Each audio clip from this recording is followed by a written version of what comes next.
Halo,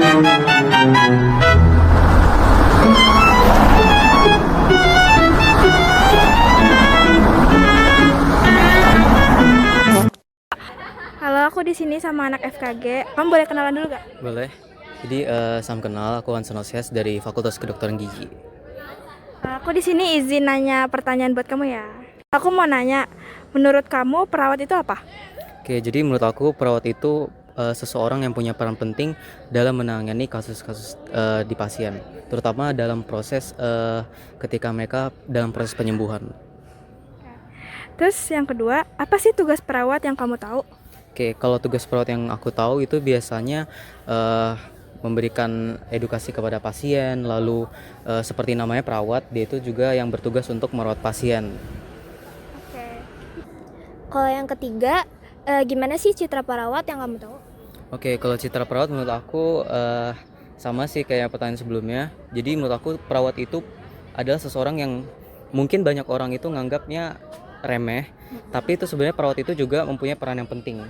Nah, karena dokter sendiri itu kan nggak bisa berjalan sendiri, harus ada perawat. Jadi menurut aku perawat itu ya seseorang yang juga berperan penting. Kalau menurut kamu, apa harapan kamu untuk perawat ke depannya? Oke, kalau menurut aku harapan aku untuk perawat kedepannya supaya mereka bisa semangat, terus juga dengan tulus menjalankan kewajiban mereka sebagai perawat. Terus yang terakhir, gimana pandangan kamu terhadap perawat yang melanggar kode etik? Oke, tanggapan aku mungkin pelanggaran ini kan bisa aja dilakukan secara sengaja maupun nggak sengaja. Jadi alangkah baiknya untuk perawat-perawat yang melanggar kode etik untuk lebih disiplin ataupun lebih waspada terhadap tindakan yang mereka lakukan sehingga tidak melakukan pelanggaran kode etik. Oke, makasih banyak ya udah mau bersedia wawancara. Makasih. Sama. Assalamualaikum warahmatullahi wabarakatuh. Selamat siang semua. Di sini saya dan juga kedua teman saya ingin mewawancarai Kak Kristi, FIKUI angkatan 2022. Sebelum itu perkenalkan, nama saya Nazla Pridisha. Saya Zenitra Rasyamasya. Saya Zalun Mailahak dan di sini narasumber kita. Saya Kristiamnoh Brokaro dari angkatan 2022 Fakultas Ilmu Keperawatan UI. Langsung aja ke pertanyaan pertama dari Cinta Profesi. Nah, menurut kakak perawat itu apa sih? Oke, kalau menurut aku itu perawat itu adalah seorang individu yang tugasnya itu untuk memenuhi kebutuhan dasar seorang pasien atau seorang individu lainnya secara holistik. Lanjut ke pertanyaan yang kedua. Menurut yang kakak ketahui, tugas perawat itu apa ya kak? Seperti tadi yang bilang ya di awal ya kan, tugas perawat itu untuk memenuhi kebutuhan dasar pasien atau individu yang dibantu ya. Jadi kita di sini tuh membantu untuk membuat pasien tersebut secara umum itu kebutuhan dasarnya terbantu. Jadi dia tidak berkekurangan atau tidak kesulitan dalam mengerjakan sesuatu atau beraktivitas secara seperti biasa gitu. Perawat itu membantu pasiennya ya untuk memenuhi kebutuhannya. Oke, kita lanjut ke pertanyaan selanjutnya. Jadi, citra perawat menurut kakak itu apa ya, Kak? Kalau menurut aku citra perawat itu sangat helpful ya, sangat membantu banget. Karena dari pengalaman aku ke belakang, pasti itu perawat-perawat, kakak-kakak perawat yang di rumah sakit ataupun yang di panti wereda, itu sangat membantu pasiennya, keluarganya dalam mengedukasi, lalu juga membantu mahasiswa-mahasiswa yang lagi praktikum. Jadi mereka juga mengajarkan juga kepada mahasiswanya. Kalau menurut aku kayak gitu. Terus harapan kakak untuk kedepannya perawat itu harus gimana ya, Kak? Kalau harapan aku ke depannya untuk perawat-perawat ya fokusnya ke Indonesia kali ya. Perawat-perawat Indonesia bisa menjadi peran individu yang lebih mandiri lagi. Jadi kayak biar citra kita tuh nggak dianggap sebagai pembantu tenaga kesehatan lainnya, tapi juga kita bisa menjadi profesi yang mandiri karena kita juga kan punya asuhan keperawatan sendiri ya. Jadi kita bisa mengedukasi, mengajarkan, lalu juga membantu pasien-pasien lainnya dengan baik kayak gitu. Oke, selanjutnya bagaimana kak jika ada seorang perawat yang melanggar kode etik? Kalau menurut aku seharusnya perawat itu yang paling tahu ya kode etik kesehatan ataupun keperawatan itu seperti apa. Karena kan kita yang ada selalu dengan pasien ya. Jadi seharusnya kejadian tersebut tidak terjadi. Apalagi kalau melakukan kesalahan atau melanggar etik ya. Berarti itu kan sangat membahayakan seorang pasien juga ya. Jadi menurut aku harusnya perawat itu bisa sangat peduli dan mengerti mengenai kode etik dan apa hak-hak pasien yang perlu dilakukan kepada pasien dan diberikan juga kepada pasien. Kalau menurut aku kayak gitu sih. Baik, terima kasih Kak. Untuk pertanyaan terakhir Kak, bagaimana peran Kakak sebagai mahasiswa FIKUI di dunia keperawatan? Kalau peran sebagai mahasiswa keperawatan mungkin yang pertama itu ya kita harus belajar ya, belajar yang baik banget, belajar semua hal yang bisa kita pelajarin di perkuliahan agar saat nanti kita udah bisa bekerja kita dapat menuangkan ilmu-ilmu tersebut kepada pasien, kepada keluarga pasien dan sesama sejawat perawat juga dan sejawat tenaga kesehatan lainnya. Lalu juga kita bisa ikut penelitian juga, ikut pengabdian masyarakat, banyak kegiatan-kegiatan baik yang bisa kita lakukan sebagai mahasiswa keperawatan sih. Kalau menurut aku kayak gitu. Sudah cukup ya Kak untuk pertanyaannya. Oke, mungkin sekian dari kami. Assalamualaikum warahmatullahi wabarakatuh. Terima kasih ya Kak.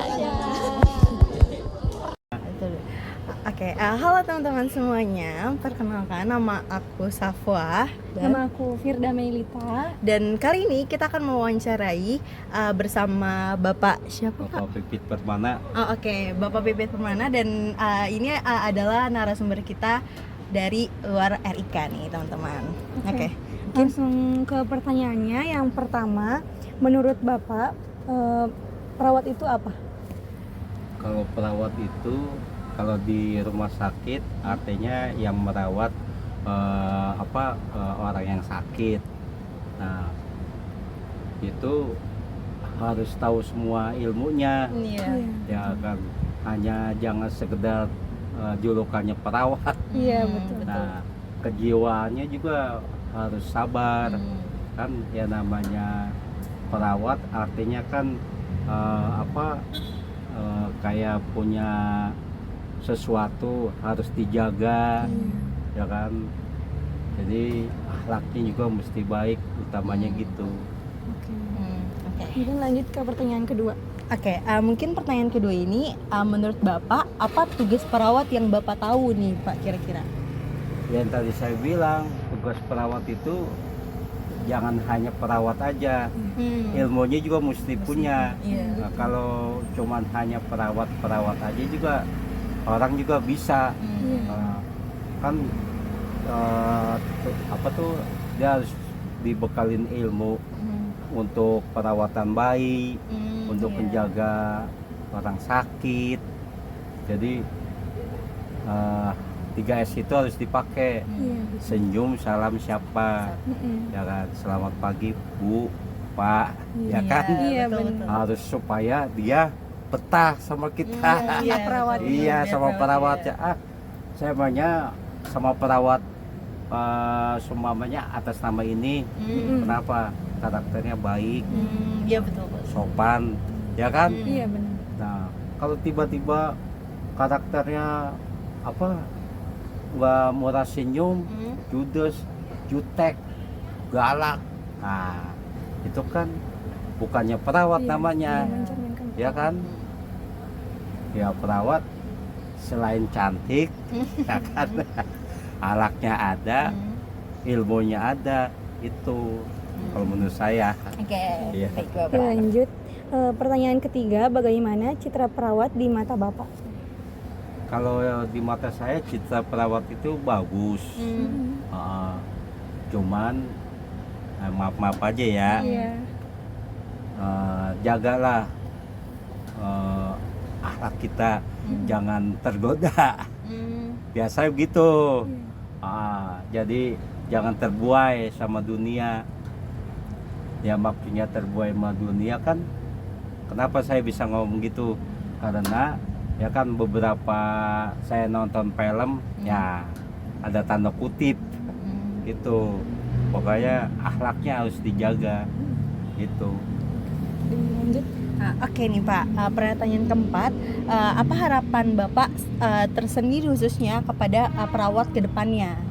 Ya kalau harapan saya ke depannya semoga perawat-perawat yang ada di Indonesia lah mencontohkan karakter maunya pasien apa, ya kan, kita ngikutin karakter dia nih, maunya apa. Jadi jangan sama-sama emosi.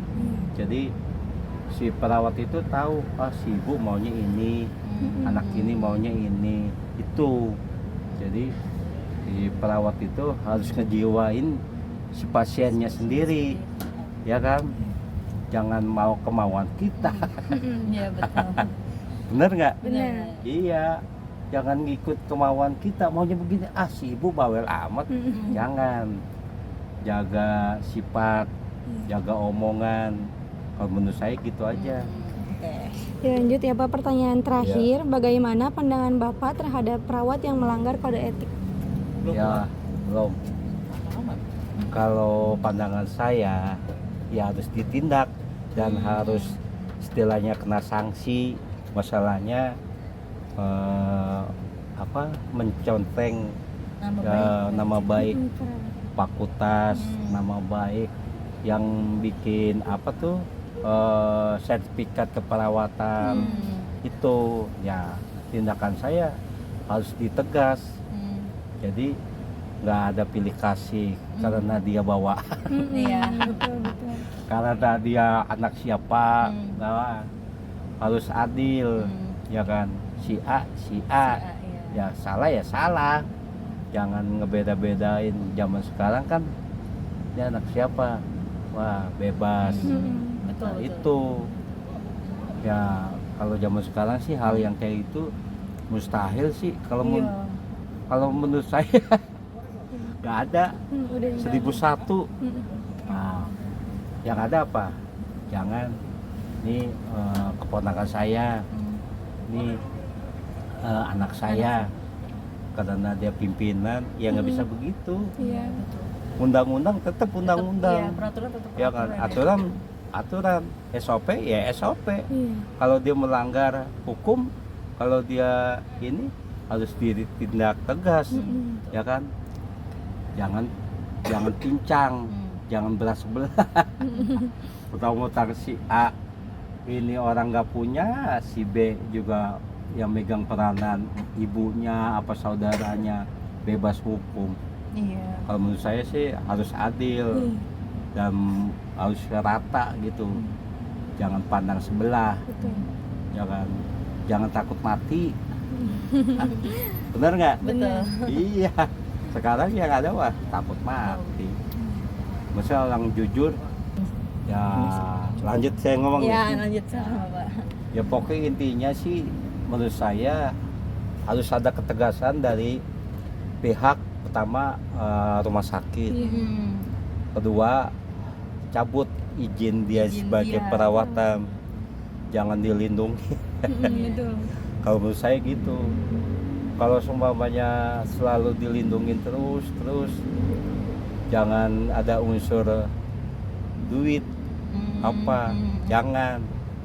Itu namanya jadi perawat yang sejati kayak gitu, adil, ya kan. Itu apalagi Oke, mungkin aku simpulin kali ya dari pertanyaan Bapak tadi, mungkin kita sebagai perawat ini kita juga harus kayak menerapkan perilaku yang baik juga. Terus bukan hanya perilaku juga, kita juga harus kayak menerapi ilmunya juga dengan sangat baik juga. Terus juga bagi perawat yang melanggar kode etik, seharusnya memang sesuai hukum dan peraturan itu emang harus ditindaklanjuti dengan tegas, seperti itu ya Pak. Kesimpulannya gitu. Iya. Kan sekarang dibeda-bedain. Dari golongan mana nih? Golongan ini, ya kan? Itu yang bikin rumah sakit kita jadi bobrok. Itu yang kasus yang di Hasan Sadikin tahu? Mungkin kesimpulan terakhir berarti selain akhlaknya juga bagus, niatnya juga harus dibagusin ya Pak ya, dan sesuai tujuan kita. Ya mungkin itu aja dari kita berdua. Terima kasih Bapak atas waktunya dan kesempatannya untuk wawancarai. Itu aja yang saya bisa. Iya, juga Bapak. Terima kasih banyak ya Bapak.